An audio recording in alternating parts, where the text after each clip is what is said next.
Boa tarde a todos, né? A gente está iniciando aqui hoje a gravação de uma entrevista acadêmica, né, que integra as atividades práticas da disciplina de análise macroeconômica, ministrada pelo professor Dr. Cássio Moreira no curso de processos gerenciais do IFE-RS. O grupo responsável, né, por este trabalho é composto por mim, Gláucia, e pelas minhas colegas Lúcia e Vitória Gabriele.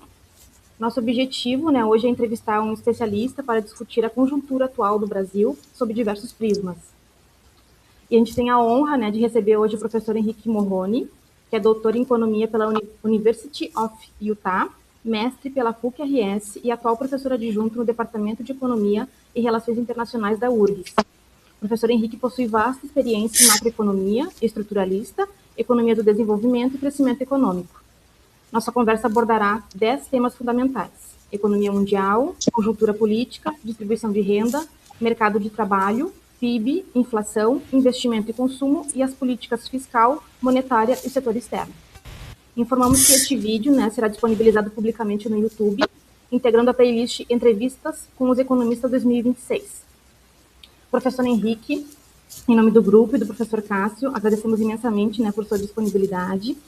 A gente pode iniciar as perguntas? Claro, boa tarde, é uma satisfação participar. Obrigada. Da entrevista, conheço o professor Cássio. Ai, que legal, que bom. Então vamos começar, então eu vou fazer as primeiras 3 perguntas, né, para a gente poder, claro, senhoras, respondê-las. A primeira pergunta é de economia mundial. Considerando a forte parceria de capitais e exportações do Brasil com a China em 2026, quais são os riscos geopolíticos, como retaliações ou isolamento tecnológico pelos Estados Unidos, e estruturais, como a reprimarização da nossa pauta exportadora? Certo. Bom, a gente está vivendo um período de bastante instabilidade internacional, né, e é uma situação que os analistas tentam prever quais serão os próximos passos, tá? Mas é realmente imprevisível, né? Então, seguindo o Keynes, assim, é um momento de bastante incerteza fundamental. A gente nem sabe quais são as variáveis novas que podem entrar em jogo, né? Dito isso, a gente pode usar, de certa forma, o conhecimento econômico, e essa é uma questão multidisciplinar, né? Tem mais isso ainda, né? A economia sozinha não consegue responder isso. É necessário o diálogo com a geografia, com a história, com as relações internacionais. O ponto é que o Brasil já vem vivendo, experienciando uma desindustrialização, uma reprimarização da pauta de exportações. E, bom, essa parceria com a China é importante, pode, com certeza, respingar, né, causar retaliações americanas. E eu vejo, assim, o Brasil andando em gelo fino, tá? Então ele tem que buscar os meandros para tentar explorar, inclusive, esse conflito, tá? Tentando construir pactos, reforçar pactos existentes, construir outros pactos, para tentar navegar nesse mar que está bastante instável. Certo. Vou partir, então, para a segunda pergunta, que é sobre conjuntura política. Em uma conjuntura política marcada por polarização e instabilidade, até que ponto a adoção de regras fiscais restritivas, sob o pretexto de garantir credibilidade ao mercado, limita a capacidade do Estado de atuar de forma anticíclica? Essa tem sido uma tendência no Brasil, tá? O Brasil tem ido contra o fluxo nesse sentido, né? Então, tem um viés fiscalista a economia brasileira, no sentido de que eles constantemente, o governo, né, e o mercado exigem superávites. Só que o problema do superávit fiscal é onde você corta, né? E nenhum especialista sabe exatamente onde cortar. Eles querem cortar o gasto, não importa onde. E na medida que esse corte acaba justamente prejudicando as camadas de renda mais baixa da economia, como cortes em educação, cortes em saúde, isso gera uma piora na distribuição de renda, né? E eu diria que não elimina o problema da dívida. Por quê? Porque boa parte da dívida brasileira é indexada à taxa de juros. Então, o que o governo faz? Ele coloca uma meta de inflação super baixa, que é praticamente inatingível no nosso contexto e na nossa estrutura produtiva que nós temos no Brasil, e ele constantemente dá paulada nos juros, assim, dizendo de forma mais crua, mais pueril, aumenta o juro constantemente para atingir essa meta de inflação. Aumentar os juros, ele aumenta a dívida. E ele precisa incorrer em maiores superávites fiscais. Então, isso vira uma bola de neve. A economia brasileira é uma economia que eu digo sempre que ela tem medo de crescer. Né? Então, ela tem medo de crescer e ela privilegia a estagnação. Nós estamos no momento de quase estagnação, já há 2 décadas de quase estagnação, onde o Brasil realmente não cresce. Não cresce por quê? Porque tem juros muito elevados, a nossa taxa de investimento é uma das menores entre os países de renda média, ou seja, o percentual do investimento no PIB é muito baixo, dificilmente ele cruza os 20%, 21%, e isso está bem aquém de outros países. Né? Enquanto isso não mudar, né, a economia vai continuar travada. Então, é uma economia travada pela política monetária. Certo. Vou fazer a pergunta número 3, que é distribuição de renda e desenvolvimento. Historicamente, o Brasil é marcado pela forte concentração de renda. Do ponto de vista macroeconômico, sabendo que as classes mais baixas têm maior propensão a consumir, de que maneira a captura do orçamento e do sistema tributário por interesses de elites atua como um limitador da demanda efetiva e, consequentemente, do crescimento econômico e desenvolvimento social no país? Uhum. A carga tributária ela é muito... Ela não é progressiva o suficiente, né? Houve uma melhora, né, com a isenção do imposto de renda para o piso, né, o aumento do piso, mas ela ainda não é, na minha visão, progressiva o suficiente. Ao mesmo tempo, o gasto é muito regressivo, ele beneficia as camadas mais altas. E essa política de superávites primários, como eu comentei anteriormente, com cortes de gastos em educação, saúde, gastos prioritários, que são justamente a parte que é maior, mais difusa e tem maior dificuldade de se organizar para demandar recursos públicos, isso acaba ainda concentrando ainda mais renda. Então, isso piora a distribuição de renda e tem uma questão de gênero também envolvida, né, que tem vários estudos mostrando que a política monetária restritiva que o Brasil vem vivenciando, ela prejudica a questão de igualdade entre homens e mulheres, inclusive. Agora, as outras perguntas vai ser minha colega Lúcia que vai fazer. Pode começar, Lúcia. Boa noite. Boa noite. Primeiramente, eu agradeço também pela tua presença, né, por nos ajudar nesse trabalho. Eu vou começar com a pergunta sobre mercado de trabalho.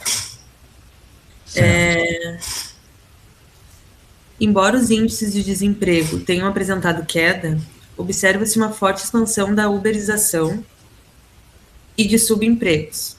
Essa flexibilização precarizada não estaria corroendo a massa salarial real e enfraquecendo o mercado consumidor interno, a demanda efetiva?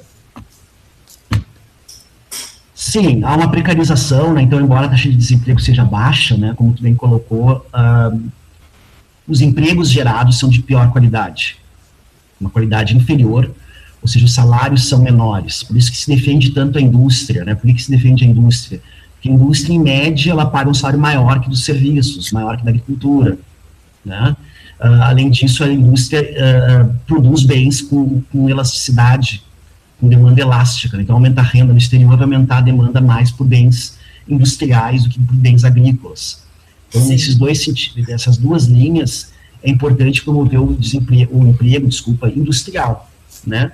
O que a gente vê no Brasil, não é de agora, claro que fica mais real nos últimos anos com a uberização, mas o que nós vemos no Brasil é uma migração de mão de obra para setores com menor produtividade do trabalho e com salários mais baixos, a chamada reprimarização ou desindustrialização, né? Isso com certeza isso gera uma demanda menor, né, porque as pessoas vão receber menores salários e vão consumir menos, né? Então, se o Brasil quer criar um mercado doméstico maior, incentivar o consumo e o investimento, tem que se gerar empregos de melhor qualidade. Essa tem que ser uma meta do governo, tá? O que ocorre é que as políticas industriais, descartando essa última, que não tem tido muito resultado, as anteriores também não geraram resultado. Porque tem um quadro macro muito prejudicial, com taxa de juros muito alta, valorização cambial, com ganhos financeiros envolvidos nisso, e uma política industrial que tenta mais ou menos compensar. Então, a política industrial não consegue conter os problemas provocados pela política macroeconômica. Então, o macro acaba condicionando a política setorial.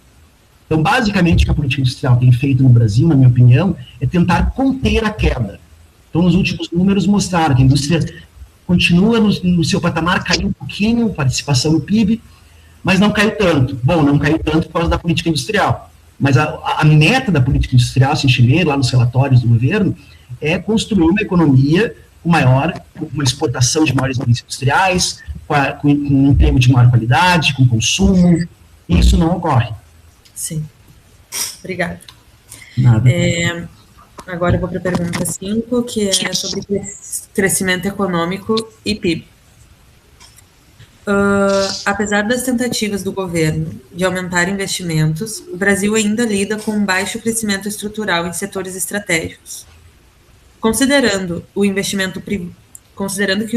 investimento privado depende das expectativas de lucro, Animal Spirits, como um investimento público em infraestrutura e inovação, pode ser reorientado para atuar como um verdadeiro indutor, destravando as expectativas do setor privado, ao invés de ser visto apenas como um gasto? Certo. O investimento, na realidade, ele vai responder uma série de variáveis, né? Tem esse componente que tu comentou que está correto, que são as expectativas de lucro, né? Tem o instinto animal, né?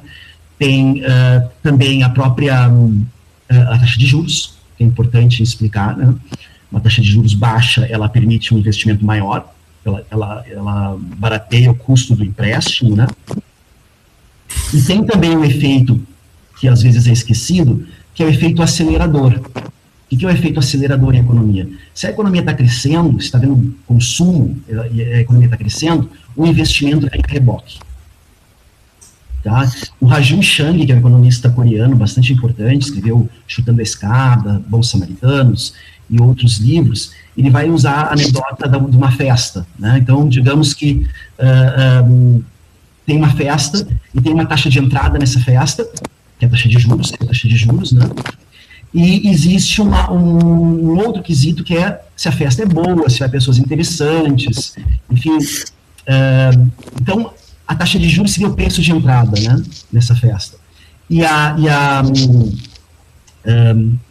o acelerador seria justamente se tem pessoas interessantes, se a festa é boa, né. Então, não é só o preço, a taxa de juros que afeta o investimento, nem o animal spirits, nem a expectativa de lucro. É uma combinação desses fatores, tá, e mais, né, um fator adicional, que eu esqueci de comentar, que é o que a gente chama de crowding in economia. O que é o crowding? É a complementaridade do investimento público com o investimento privado. Né, que é a parte final da pergunta. Né? Se o investimento público aumentar num período de dificuldade, isso vai dar um norte para o setor privado, e o setor privado pode acompanhar, em tese, esse investimento público. Então, não quer dizer que o investimento público e o investimento privado andem em direções opostas. Não, eles podem andar na mesma direção. Juntos. A próxima pergunta é sobre inflação. Diz o seguinte: analisando a trajetória recente da inflação no Brasil, você avalia que a pressão inflacionária atual possui uma natureza predominantemente de custos, choque de oferta, variação cambial, preços administrados, ou de demanda? A taxa de inflação, a inflação, o sistema de metas de inflação do Banco Central, se a gente olhar os resultados da performance do Banco Central, é uma performance muito ruim. Tá? Por quê? Porque a meta dificilmente é atingida, e, em geral, ou se beija o teto, né? Que tem um piso, tem um teto e tem a meta. Em geral, ou beija o teto ou extrapola o teto. Então, a gente não consegue atingir a meta e nem chegar nem perto da meta. Então, é uma performance ruim. Tá? O que acontece para a inflação, que eu vejo, tem muitos fatores de custo. Tem ainda uma indexação da economia brasileira, tá? E principalmente algo que o economista Carlos Paiva vem mostrando de forma bastante competente, é que há um problema nos preços administrados. Ou seja, ocorreram uma série de privatizações na década de 90, né, e que continuaram nos anos 2000, em alguma medida, depois de 2000 também, e esses serviços eles são regulamentados, só que não são bem regulamentados. Então, nos índices de inflação, IPCA, por exemplo, os preços administrados acabam pressionando a inflação. Então, eu diria que custos, preços administrados, câmbio, a gente pode dizer que sim, tá? Porque quando o câmbio está apreciado,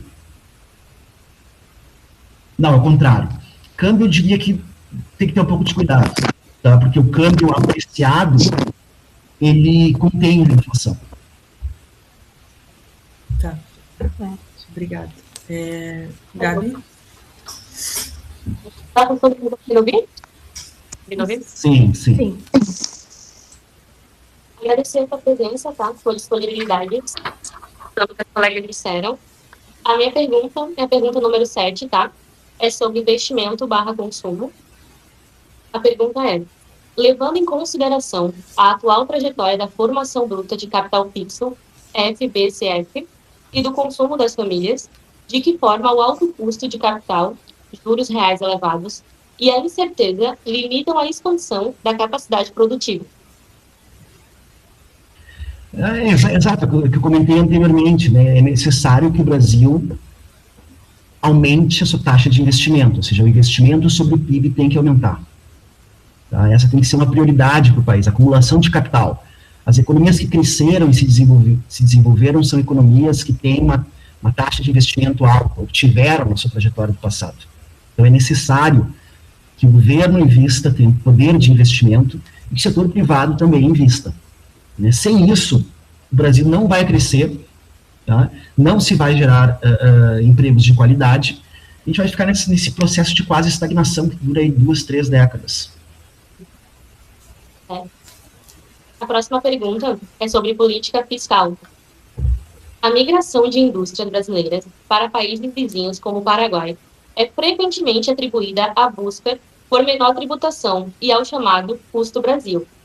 Na sua visão, esse movimento reflete puramente uma carga tributária e trabalhista elevada, ou expõe falhas mais profundas da nossa política econômica, como a ausência de uma política industrial coesa, gargalos de infraestrutura e desarticulação de cadeias produtivas locais?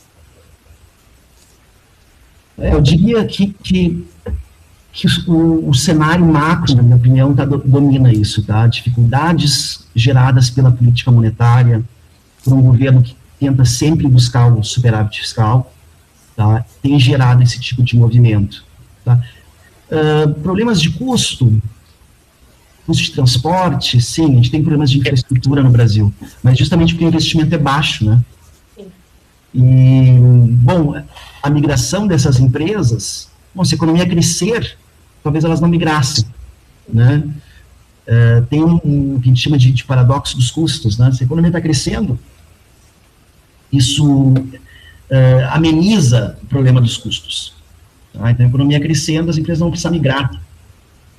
E eu tenho dúvidas, se elas forem para o Paraguai, que tipo de melhor a infraestrutura elas conseguirão, tá?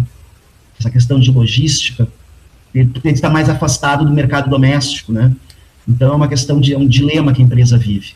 Eu diria que o principal, e também fazendo gancho com a questão anterior, é que o endividamento das famílias, ele acontece porque a renda não está crescendo. E porque a taxa de juros é elevadíssima. Então, as famílias acabam tendo que recorrer ao endividamento, uma taxa exorbitante, a renda não cresce, isso acaba gerando uma bola de neve, né? Sem contar os problemas da Bets e outros que têm se comentado bastante. Obrigada. E a pergunta de número 9, tá? É sobre política monetária. Considerando o contexto econômico dos últimos 4 anos, até que ponto a política monetária baseada quase exclusivamente na elevação de taxa de juros, Selic, tem sido eficaz para combater a inflação brasileira? A minha posição é que a política monetária do Banco Central tem sido um desastre, tá? O governo, o presidente Lula trocou, né, o presidente do Banco Central pelo Galípolo. O Galípolo não tem, na minha avaliação, desempenhado um bom trabalho. Taxas de juros estratosféricas, muito acima do usual para um país de renda média, tá? E é uma política que, mesmo com essa taxa de juros, não consegue acertar a meta, não consegue ficar nem próxima da meta, se a gente pegar o histórico, a série histórica do Banco Central. Então, é uma situação bastante problemática, né? Se o Banco Central continuar, tudo indica que sim, né? A economia não vai crescer, não vai atingir a meta, porque é uma inflação, como eu falei, de custos, né, de preços administrados. Então, aumentar a taxa de juros não vai ter um efeito, não vai ser efetivo na contenção dos preços. O problema é custo. Né? Então, acaba... o que o Banco Central faz, na verdade, tá? Apesar de todo o jargão econômico, o que o Banco Central está tentando fazer, aumenta a taxa de juros, é criar desemprego. Ele está sangrando a economia, como os médicos medievais faziam, sangrar o paciente. Mas sangrar o paciente não vai solucionar, vai piorar. Né? Então, é necessário, na minha opinião, rever essa política monetária. Tá? Tentou-se trocar o nome do presidente do Banco Central, não surtiu efeito, porque ela é totalmente contraproducente. Ela é contraproducente em termos de crescimento e ela não combate a inflação. Então, pelo menos, no mínimo, né, aumentar um pouco a meta, não ser uma meta tão restritiva da taxa de inflação. Certo. E eu vou fazer agora a pergunta número 10, né, que é sobre o setor externo. O encarecimento de insumos essenciais, como fertilizantes e defensivos, no mercado internacional, expõe uma grave vulnerabilidade na estrutura produtiva brasileira. Mesmo com alto volume e rentabilidade das exportações de commodities, como a soja, em que medida a nossa dependência de importações de média e alta complexidade tecnológica para sustentar esse próprio agronegócio ameaça estruturalmente o saldo da nossa balança de pagamentos no longo prazo? Sim. O que acontece no Brasil? Né? O Brasil, nas últimas décadas, ocorreu um processo de reprimarização da economia. Né? Então, o setor agrícola, o agronegócio ganha bastante espaço no PIB. Tá?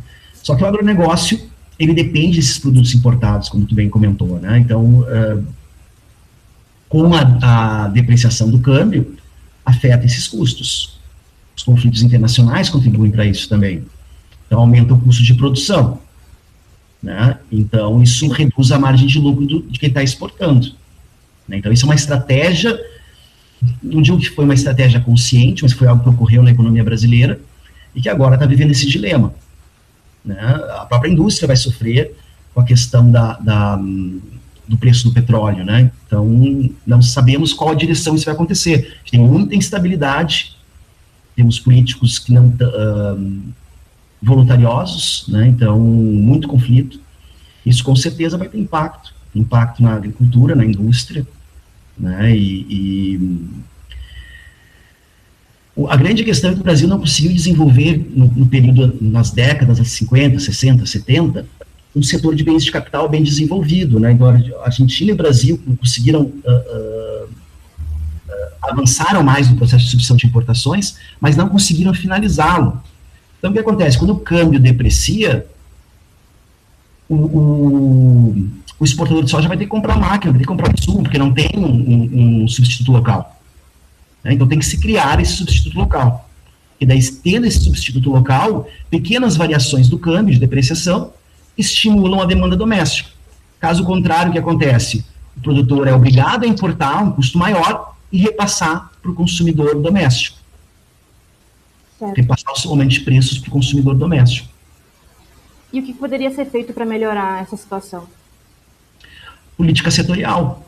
Né? Política setorial e o próprio setor, né, o setor privado, tem que dar um jeito de uma ação combinada. Né? O Estado buscando estratégias para contornar a situação, né? Tentar avançar nisso, e o setor privado também buscar saídas para esse processo. Eu gostaria de perguntar só alguns tópicos aqui que eu esperei terminar as perguntas para poder fazer uns questionamentos. E aí, nessa distribuição de renda, né? Como o Brasil ele tem esse histórico de ser, desde que se formou, né? Desde que foi Brasil, né? Esse histórico de desigualdade. Foi vindo desde 1500 até agora e depois continua, né?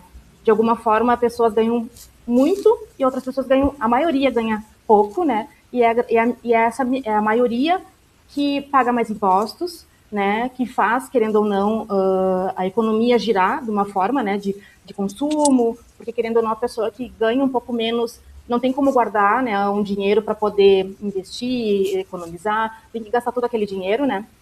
Eu gostaria de saber o que poderia ser feito, o que o governo poderia fazer, porque agora eles quiseram votaram, na verdade, no imposto de renda, né, para pessoas que ganham até 5 mil reais não pagarem, né.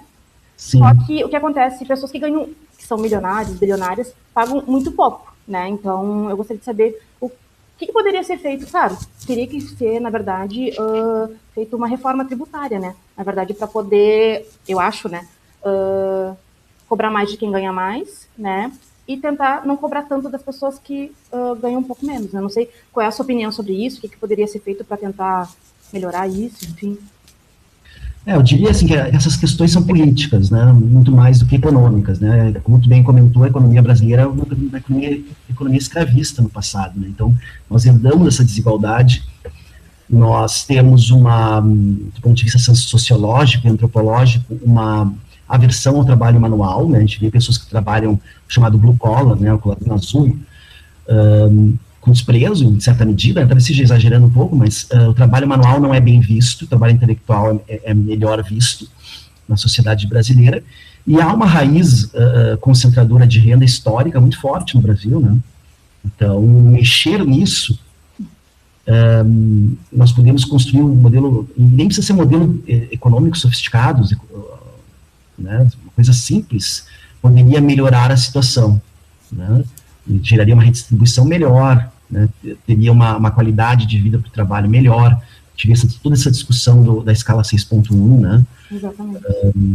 Então, do meu ponto de vista, a questão é política, né? Então, tendo força política, é possível mudar. E, assim, na maioria das questões, tá, em economia,